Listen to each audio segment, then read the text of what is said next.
Hello, and welcome to Workplace Stories, the podcast where human capital experts share their real-world experiences and insights. Hosted by Red Thread Research, Workplace Stories surfaces the latest industry trends, innovative talent strategies, and best practices for success. Tune in for practical advice on how to best transform your workplace. Hey everyone, and welcome to Workplace Stories. I'm Dani Johnson, and in today's episode, I'm joined by Stacia Garr and Priyanka Mehrotra to dig into the findings of our latest people analytics technology study. In this conversation, we'll talk about several things that have changed over the last year, and also talk about trend lines over the last 5 or 6 years since we've started doing this study about the people analytics tech market. The evolution, for example, it started from about $1.7 billion in 2019 to $8.1 billion as of last summer. And so we're seeing some growth there. We're also seeing key shifts over time, what these vendors are focusing on, how organizations are investing and why they're investing, as well as what vendors are doing well and what they're not doing well. We know everyone is super interested in AI and where it hits everything, and people analytics technology is no different. We're going to talk a little bit about AI in practice, what some of the vendors are doing with respect to AI, and how some of the customers of those vendors feel about what is actually going on. Finally, we'll hit on some future trends about where we think this is going and why it's such an important aspect of the overall HR technology ecosystem that exists in most organizations. Join us here as we talk to Stacia and Priyanka. And with that, let's jump into it.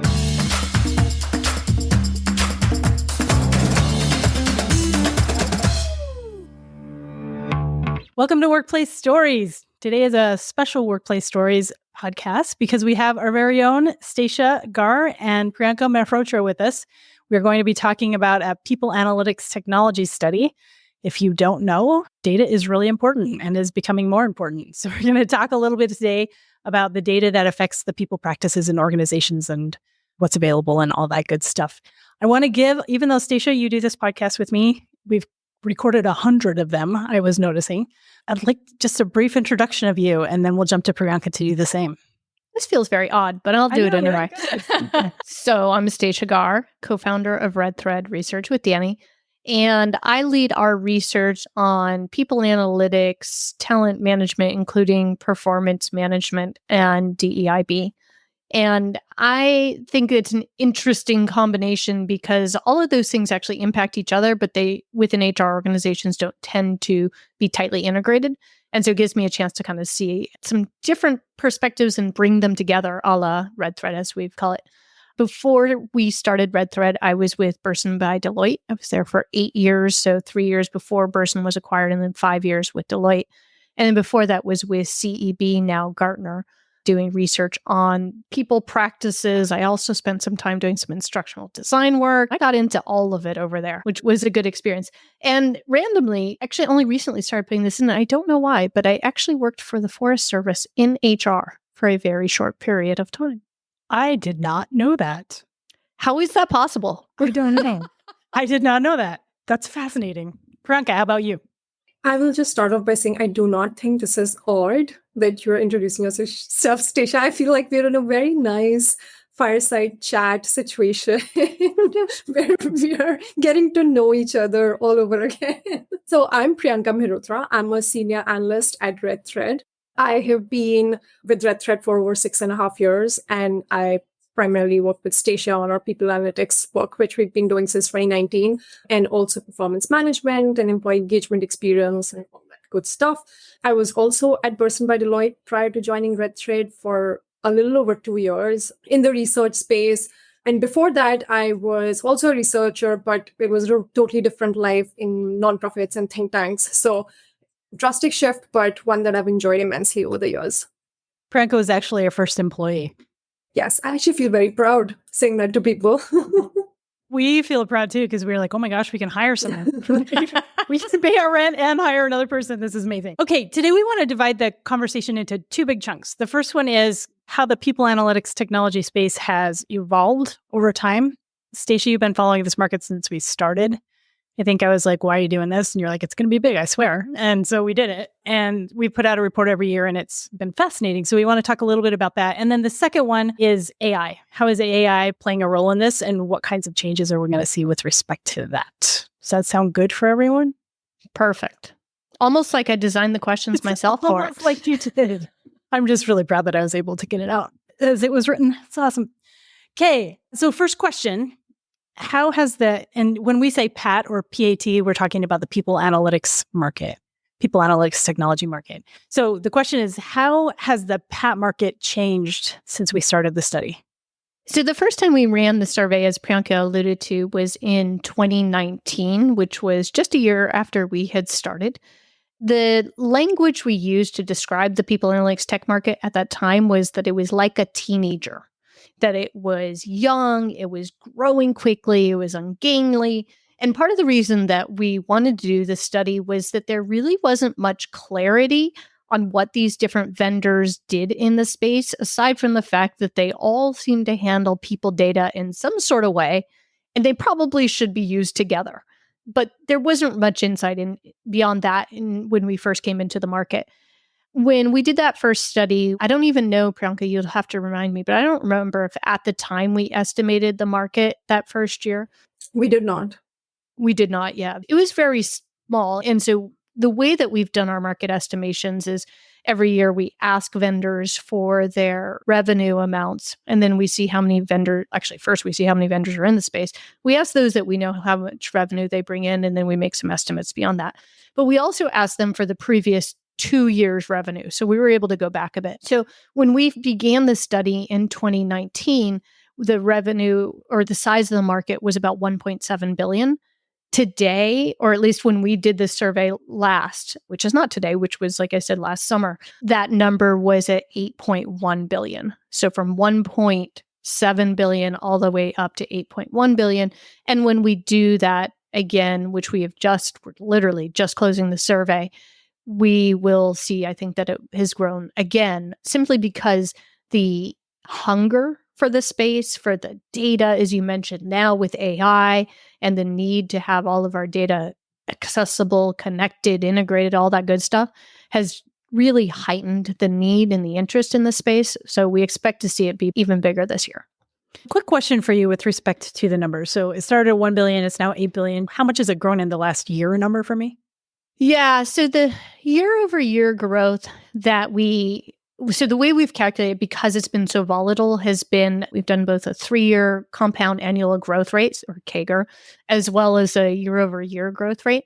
Last year's year-over-year growth rate was 36%, but the compound annual growth rate was 47%.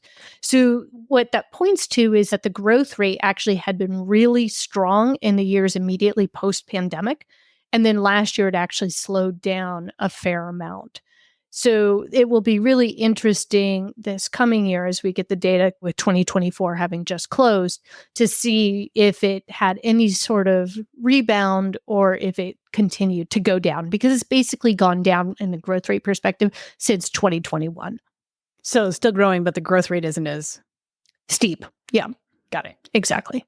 In the 5 or 6 years, 7 years? 6 years. 6 years that you've been doing this, what have been some of the most meaningful shifts you've seen? There have been a number. First and foremost is that the use case for these technologies and when and how you use them has gotten a lot clearer. As I mentioned at the beginning, it was just a little bit of a muddled mess. And we began to define the space into really 6 different categories. One being employee voice, which is where a lot of this started. And in here, that's where all of your survey technologies and the like are. And then there was what we called multi-source analysis platforms, which we acknowledge is a little bit of a mouthful, but we haven't found a better name yet in 6 years. So there we are. And these are platforms such as Vizier or One Model or Crunch or Zeroed In, or all these platforms that bring data together, connect it, analyze it, and then make it available for the organization to see. And there are also some more specialized technologies. One would be labor market analysis or labor market intelligence. So that's data that grabs information from all the sources about external markets. So think about the Bureau of Labor Statistics, think about ONET for a taxonomy, think about basically in any job postings, all of that gets sucked in and they say, okay, this is what data's out there. And then that can be plugged in. That's historically been used primarily in talent intelligence outside of organizations, but now it's being used more connected to internal data. And we also have workforce planning, which has been around for a long time, but is quite a bit more sophisticated and more important right now. Employee networks and communications. So think organizational network analysis, and then HCM and data analysis that may exist in, for instance, your Workday or your Oracle or SAP. So those are kind of the 6 categories. But when we started, that wasn't quite so clear. Like it wasn't clear who was doing what and how these things would play together. That's one big thing. I think the second thing is just the expansion, the democratization of data across the organization and it being made more accessible to folks. It used to be that all these data were kept within people analytics, pushed as appropriate to HR, but generally not expanded much more beyond. That has changed, but I wouldn't say it's changed as much as we thought it was going to by 2025. If you would have asked us in 2019, would everybody be using data in 2025? We would have said yes. And that is unfortunately not the case. But still, it has made some pretty big expansions. And then I think the third thing is really that there's been a change in approach when it comes to things like ethics and data transparency and how the data are being used. There's a much bigger conversation about why we collect data, how we're going to use it, when it's going to be used, et cetera. I'd argue there's still not enough of a conversation on that, but it certainly is something that has increased over time, whereas in the first years, it wasn't really a thing that we heard. So let me ask you this, Stacia. You've been looking at this for 6 years. You said it was a teenager when you started. What do you attribute this growth to? Why are companies now investing in it? What kinds of problems are they solving? Yeah, so the quantification of self is a journey that we have been on, right? Like you think about our watches and our rings and all these things. And that's something that we really, in many instances, started in, let's call it the mid-aughts, right? And that's when a lot of these technologies or people who are working in this space started to do that. And that has been bubbling along. When I first came into this space was when engagement started to be like, oh, engagement's tied to productivity and outcomes. Okay, now we care about engagement. So a lot of this started with engagement and this idea that we want to quantify people. And it has bubbled along in different and various forms for a while and was continuing to gain traction, particularly as more quantification or more people who had skills, data skills and quantification came into HR, and there was an opportunity for them. The pandemic put all that on steroids because when people left the office, executives said, I do not know what's happening. And they looked around, and the only people who could tell them what was happening were people who were asking employees questions, so surveying them, or who were looking at passive data that existed within the systems. And like, for instance, we saw a lot around Microsoft about the increase in number of meetings and that people were in, et cetera. And so that was a case point for why these data matter and what people could do with them and the sorts of decisions that they could make, particularly powerful in the absence of being able to see these people face to face. And that is why we saw just this huge growth during the pandemic. We saw, I mentioned it topped out at 2021, and then it went down a little bit in 2022, but like largely because it had grown so much, like how much can it really grow? And then there's been some questions around disillusionment with the data or around what you can say or the complexity of getting the insights out, or there's a whole bunch of reasons we've actually seen NPS scores go down at the same rate that we've seen the growth rates go down, but that's a separate question. Why has it gone down? But why it went up was that people saw the case for what it could do. So let's talk about the vendors themselves for just a second. And Priyanka, we're going to send this one to you. What are some of the most innovative and valuable things do you think vendors are doing right now? Okay, so I'll break these up into 2 separate questions, valuable and innovative. And I'll start with valuable. And that this goes back to the point that Stacia was talking about, like what are some of the biggest shifts that we've actually seen in the space as well, which we're seeing, which we know is actually really valuable for customers as well, is that vendors are just much more open to partnerships with other vendors in this space.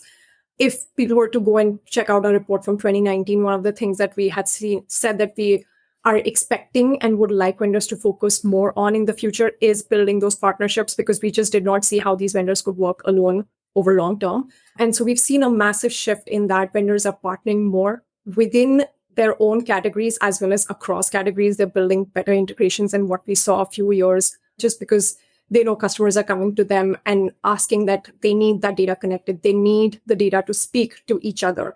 And so vendors are actually doing this to a much greater extent than what they were able to or were willing to do earlier. So I think that's been one of the really valuable things for customers. The innovative thing, I would say, this is going to be so obvious, but it's obviously around AI. Stacia mentioned democratizing data. That was something that we had been hearing about from vendors and on the customer side as well, just the need to access data much more easily and in a consumable for a long time. And the advancement with Gen AI has made that possible now. We're seeing vendors have developed these Gen AI assistants now where you can just in natural language query process, where you can ask questions in really simple language to some really complicated data insights and get that information presented to you really quickly in a simple manner that can be consumed by somebody who's not really familiar with the analytics or hasn't started that journey in analytics maturity as well. So I think that I would say has been one of the most innovative things that we're seeing now, and that should definitely propel the space quickly in the direction that we wanted to go and see. Talk to me a little bit about this kind of technology as a clearinghouse for data versus an end node, if that makes any sense. So data flows in and then data flows out to other systems that can use the data versus data flows in and we're looking at dashboards to make decisions on the data. Yeah. So it depends on the type of technology. So data flowing in and out, it's going to happen in a couple places. It's going to happen in your labor market intelligence because they are constantly pulling data in. Some of them scrape it daily, some of them scrape it weekly, but regardless, the data are changing regularly, and then that's getting pushed into other systems. The same is true for the multi-source analysis platform. Again, a one model or a Vizier are pulling in data from your other systems, analyzing it. Some instances, they're pushing it back out. Some instances, they're not. It just depends on how it's configured, how tech staff works, et cetera, et cetera. The other technologies that we were talking about, they tend to be more end nodes. So the workforce planning, they're pulling in data. They're probably pulling in some of that labor market intelligence data. They're pulling in some of the supply data from within the organization, and as well as the demand in the future. And the analysis is happening there. It stays there. Similarly, the employee networks and communication, organizational network analysis is going to stay there most often, be analyzed, look at dashboards, et cetera. It's not going to go somewhere else. Where it will go somewhere else, I should have mentioned this at the beginning, though, is with HCM and HRIS. So they're pulling in data from a whole bunch of places, seeing the analysis, and then it's getting pushed out. In many instances, it's actually being used to make decisions right there, which is one of the compelling reasons for doing your sophisticated data analysis within the HCM technology itself, is because it never has to go outside the platform and potentially be open to all the security breaches and everything else that goes along with it, and also the inconsistencies. And you can make decisions. So like if we decide that, Dani, that you're a high performer and that you've done great and we've got all the data to show that, we can immediately say you're going to get paid more right there within the system. So over the history of people analytics, how have customer perceptions of the technology itself changed? Yeah, so I'll take that. We've been collecting customer data for 4 years now. And over the course of 4 years, we've noticed a significant decline in customer NPS. So for every survey that customer takes, we ask them to rate on a scale of 1 to 10 given NPS on the people analytics technology that they use. And we have actually seen a decline by 20 points in the NPS, in the average NPS that we calculated for the entire market from over the course of 4 years. And so 20 points is quite significant. We're still in the space of, if you divide the scale between very bad, good, great, we're still in that good space, but just the sheer points that it's declined by is something noteworthy for sure. And we think there are a few reasons for why that is happening. So last year was the first time where we actually went ahead and asked customers to tell us about their perceptions of ROI that they receive from the technologies that they use. And a large number of customers actually told us that they do not receive the expected ROI from these technologies. And the perception of ROI actually decreases over time for them. The more they use the technologies, the perceptions of ROI seem to decline. We also saw that a large number of customers told us that they do not receive support to a great extent from their vendors. So when we mean support, we're talking about things like services and support around helping them do the analytics, get the system set up and integrated and all those things. And so if they're not receiving that support, it's likely that that's impacting their perceptions of receiving the ROI from those systems. Unfortunately, we do not have trending data to see how that's changed year over year. We hopefully have that moving forward. But I think that kind of explains partially, at least, why we're seeing that decline in NPS. Interesting. I want to add, though, that some of this, I think, is the market maturing because, as I mentioned in the beginning, there's so much noise, and there still is a fair amount of noise, but I don't know that people always knew what they were buying, or in some instances, the vendor fully knew what they were selling. We're in business. We know what it's like. Sometimes, people ask you if you can do something, you say yes, and then you figure out how you're going to do it. But I think some of it is a result of maturing. I think another thing is that we all have really short memories. And if we look back and you look at some of the data and you think, oh, that data engineering actually wasn't that hard or that wasn't that difficult, it's really easy to discount the ROI because you're like, it wasn't that hard and this thing is expensive and whatever. I don't know that that's fair. We've been talking in the course of these people analytics tech briefings we're doing right now, I've been talking to some of the vendors and some of them are seeing some boomerangs, not because they lost them to a competitor, but because basically they're like, I'm tired of paying X company the money for this thing. We're going to go off and build it ourselves. And so they'd go off and they'd spend 2 or 3 years doing it. And like we so often see, the organization decides they don't want to put in the money. They don't want to, IT has other priorities like AI more broadly. And then they find that they actually can't build the thing. So I think there's a couple of things happening here that may be impacting this. And then the third thing is, to Priyanka's point, there is less service. And that we've just straight up see. And I think some of that is because some of these vendors at the beginning, because nobody knew what they were buying, they threw a lot of services in, a lot more than we see in other tech markets. And now when they're kind of aligning, right sizing, if you will, their customers are like, wait, no, I still need you. I'm still a tiny people analytics team, and they're not getting what they want. Okay. So kind of looking at what the vendors are doing, what do you think that they're not thinking about but should be thinking about? Probably it's going to be the user experience moving forward.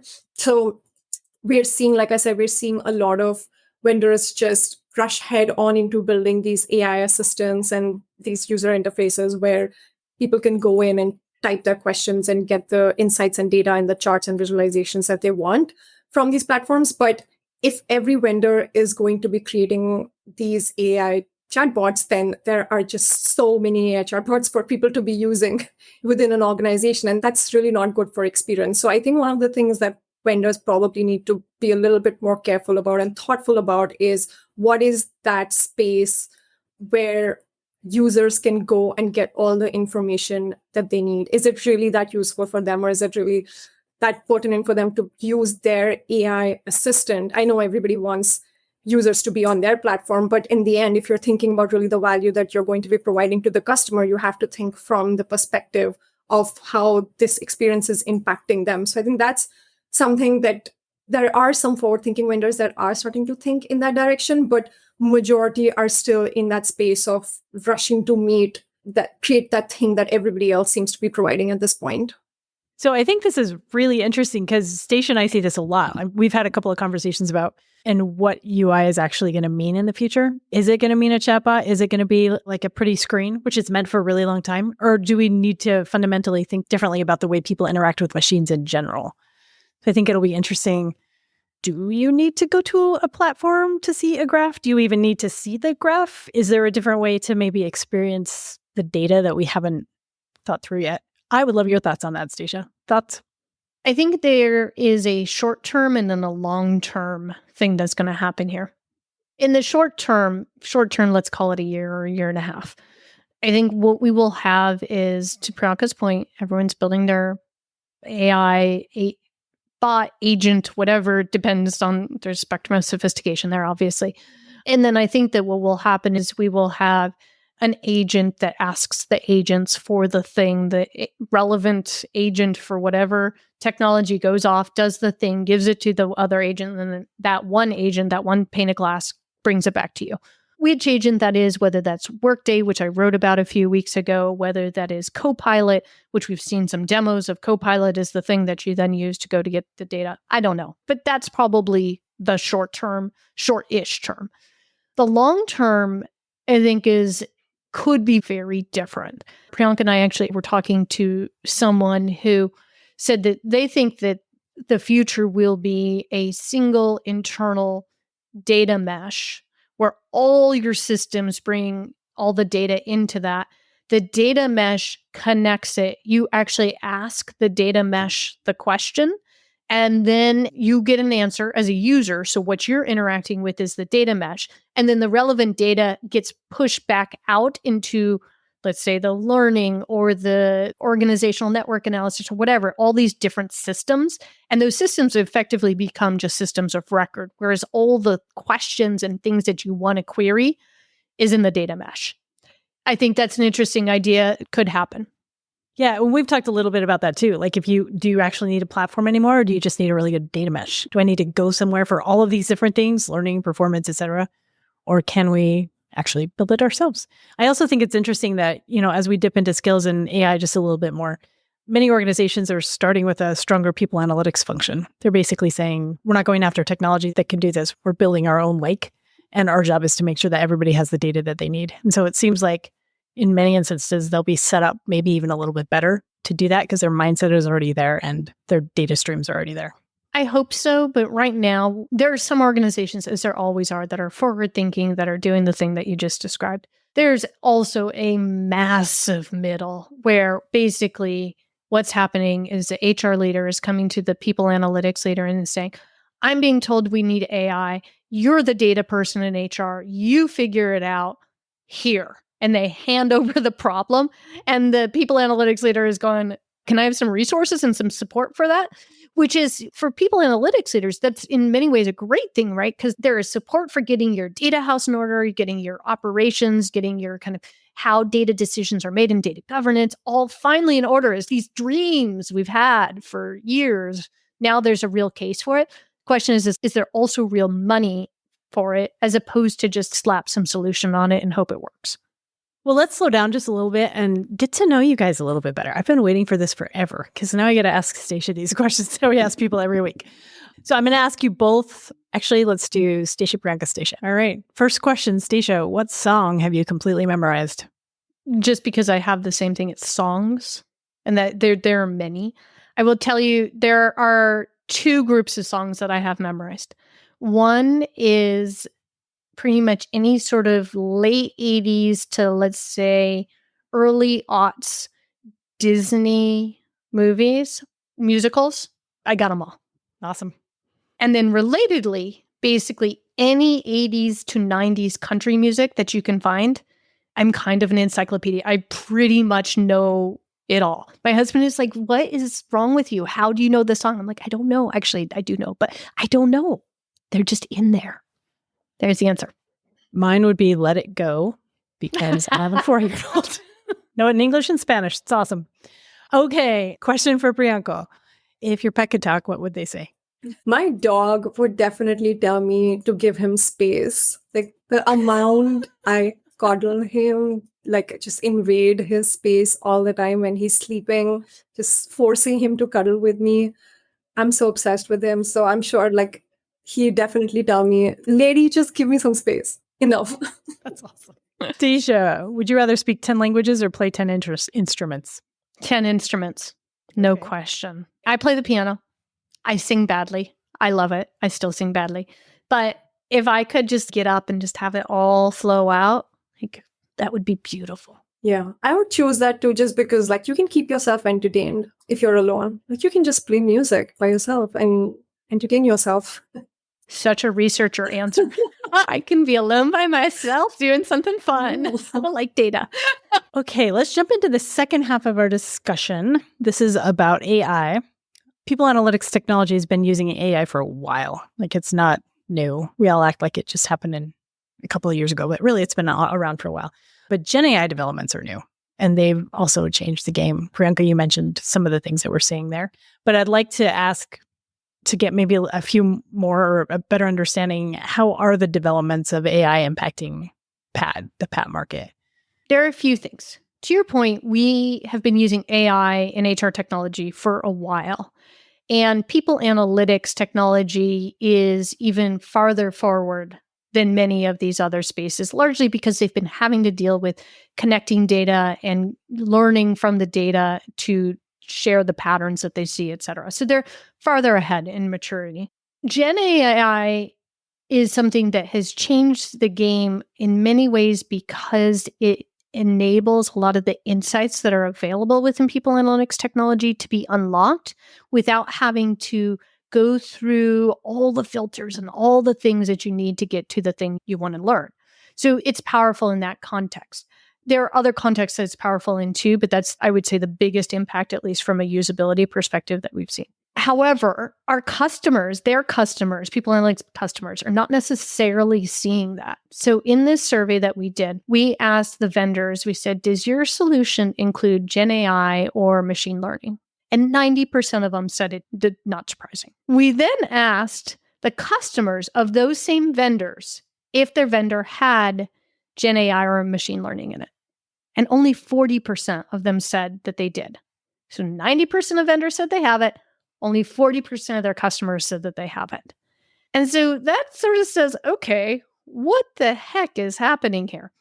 And so Priyanka went and did some really interesting analysis, which was looking at, okay, maybe this was our hypothesis. Our hypothesis was that those who said that they had it were more likely to be maybe in the selling process or just heightened awareness of it. And that actually is what our data showed. What the data showed was that in pre-deployment and in the first 6 months, about 60%-ish, so closer to 90, not all the way to 90, but about 60% of customers said, yes, the vendor has it.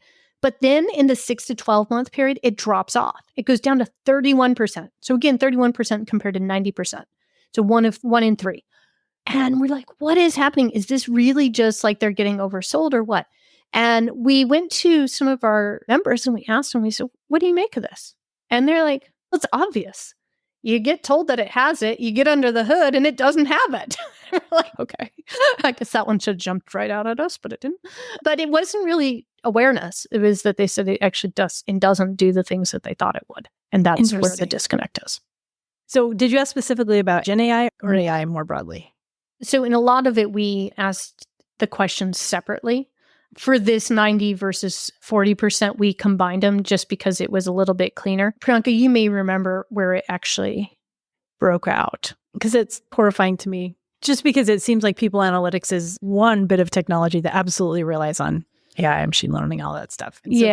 So what we found, actually, I pulled up some of the data. So we found that 64% of vendors said that they use both traditional machine learning and Gen AI. And 24% said they only use traditional machine learning. And then 10% said no machine learning or AI, which was a little bit astonishing, but okay. And then 2% said they use Gen AI only, which that was one organization. We ended up throwing them out of the survey. But how that compared to the customer data, I actually don't have those numbers right to hand. But I can add a little bit more color to what Stacia was talking about, the difference in perceptions, because we actually also asked open-ended questions about AI from customers. And what we saw from some of the comments was that it's not that the AI doesn't exist for a lot of these vendors, but it doesn't exist or it doesn't work in the way customers find it useful. So it's not giving the insights that are contextualized to the customer organization or insights that are useful or would enable decision-making for that particular company itself. So some of the comments we received were like the insights are just too generic, or they're not supported in the language that the organization uses. Or even, I think some of them said that the data is actually just inaccurate. So like there's a case of like how AI can like actually just put bias in there, make it worse. And then it has a lot to do with vendors or the AI not being configured in a way that's actually useful to the customers versus it just not flat out being there. Okay. So it's not meeting expectations or it's not recognized in the way that somebody understands it, that AI or Gen AI or exists. Got it. And another thing that we looked at was that kind of gets further into this is how AI is being used. And we found that it's being used in different ways. So traditional machine learning is being used for things like natural language processing and sentiment analysis, data management, data analysis, et cetera. And then Gen AI is being used for things like natural language querying or content summarization or insight generation. And that makes sense. But the thing is that vendors are saying that is happening and being effective a lot more often than customers are saying. So like they have the same vision and intention, but the execution is just falling down. And in particular, the things that the vendors are not getting to are things like personalization and customization and greater trust and reliability and being able to manage and process data efficiently. That's what customers are wanting, and vendors are still not there yet. Now, we're not saying that they won't be or the rest of that because it's so early days. We called this study AI Insights from the Starting Line, I think, because it is the beginning of the race. But if we're just talking about what we're seeing at the moment, that's what we're seeing. Okay. I want to get to what the future is going to look like, but I have one more question before we get there. And that's, how are vendors managing AI risks, AI-related risks? What are you hearing from the vendors? So not a lot. We did have a bunch of questions around this particular topic in our survey. And what we found that most vendors are basically at the level of just doing trainings and updates. So just doing a regular cadence of those things. But anything beyond that, like audits or checking for bias and working with SMEs outside the organization or anything like that, barely maybe a third of vendors said that they're doing something like that. And interestingly, we broke the data down by categories. So we analyzed and compared different vendor categories to each other to see how different vendors are performing on these areas. And we found that workforce planning vendors, the workforce planning and labor intelligence members, are far ahead than any other vendors that are doing this. And which was really surprising given that multi-source analysis vendors are the ones that have historically been the ones that have taken the lead when it comes to AI. And just given the nature of the work that they do with customers, Stacia and I expected to see high numbers from them, but we actually found them to be at the lowest. So the least number of vendors who actually told us fell in that category. And that was quite concerning to us, honestly. Yeah. So I think there's lots of opportunity here. It's obviously a new space in areas to be determined and discovered in terms of how to do this best. But we found, I would say, generally the least curiosity around how to manage some of this bias and risk in those vendors. So if you're a customer of those vendors, be asking a lot of questions. That's really interesting. Okay, second to final question. Where do you all see the market going? So these vendors in general are much farther ahead of the other vendors I see in this space. And so we are going to increasingly see the insights from these vendors not live in dashboards, but live in other systems where you can get the information and immediately embed it wherever and what type of work you're doing. So I think on the very near horizon, that is something that's coming. The question will then become, if you can get that information anywhere, what needs to be in the platform itself versus what will be available in whatever enterprise AI that you have. But that's one big thing that's going to happen. I think that the second big thing is we're going to continue to see consolidation in this market. So we saw, for instance, Culture Amp, which is an employee voice vendor, buy Orgnostic last year. Orgnostic is a people analytics vendor. We saw a number of years ago that Workday, which has Prism, bought Peakon. So I think we're going to continue to see some of these vendors buy each other and try to become a more holistic, singular data source for folks. So that's the second change that I see coming. Third, though, I think this market is going to continue to grow. In the one area where we have a relatively limited number of vendors is what I would call kind of middleware. So the connecting of the data together across different systems, and then that data getting pushed into other systems. There aren't very many vendors who do that. I think we're going to see a growth there because as we are starting to talk about AI, there's going to be a lot more need for that.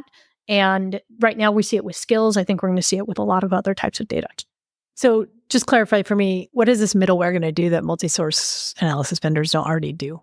We'll do, I think, more data mapping and data engineering under the hood to make the data be connected together. and then for that to get fed into the multi-source analysis platforms. So right now, a lot of the data that goes into the multi-source analysis platforms kind of looks similar. Yes, many of them can pull in work data or they can pull in other types of data, but it's a heavy lift. That isn't really their specialty. Their specialty is like the bringing together and then the visualization of a lot of that data, and then the pushing out of that data to the broader organization with all the appropriate security structures in place. The connecting under the hood, the building of the hierarchy of how things fit together is the space that I think is missing and will become ever more important. Priyanka and Stacia, thanks for being with me this afternoon. We end our podcasts, as you know, with one question. We call it the purpose question. I'll start with you, Priyanka. Why do you do the work that you do? Because I get to work with you two amazing ladies. She has to say that where her boss is. No, come on, give us another reason. No, okay, not to take too much time, but when I moved from the nonprofit sector into the very profit sector by joining Burson by Deloitte, it was an experiment at that point. I was like, I always thought I saw myself working at a think tank or maybe academia or nonprofits. Never thought I would actually sell out and work in corporations. But the opportunity to do research came along and I thought, why not? Let's give it a shot and see how it goes. And I actually ended up enjoying it so much that I'm still here today. So I think there is like some sense of me being able to bring along with me what I've been able to do in the past, what I always wanted to do, which was basically look at how people function. And in my previous life, I was looking at countries and organizations and all, but now we're looking at like companies. But it's always interesting to see behaviors change and culture shift and things like that. And I really enjoy looking at that. Awesome. Stacia, how about you? People spend most of their adult life working, and work is where a lot of people derive meaning and value in work, and how we do our work sets up the societies that we live in or impacts the societies we live in and how the world is built around us. And so if I can have the opportunity to make a small positive impact on that, I think I'm making a positive impact on the world. And I get to do it in a way where I get to learn every single day. I get to talk to people and help them see things differently every single day. And I get to work with you amazing ladies. So what more could I ask for? Stacia, Priyanka, thank you for being with me today. Thank you. Thank you. Okay, that's a wrap for this episode of Workplace Stories. If you like what you heard, please subscribe to our podcasts so that you can be the first to know about future episodes. For exclusive access to our research, insights, and a vibrant network of human capital leaders, consider joining the Red Thread Research community. Visit redthreadresearch.com to learn more and to take your workplace to the next level.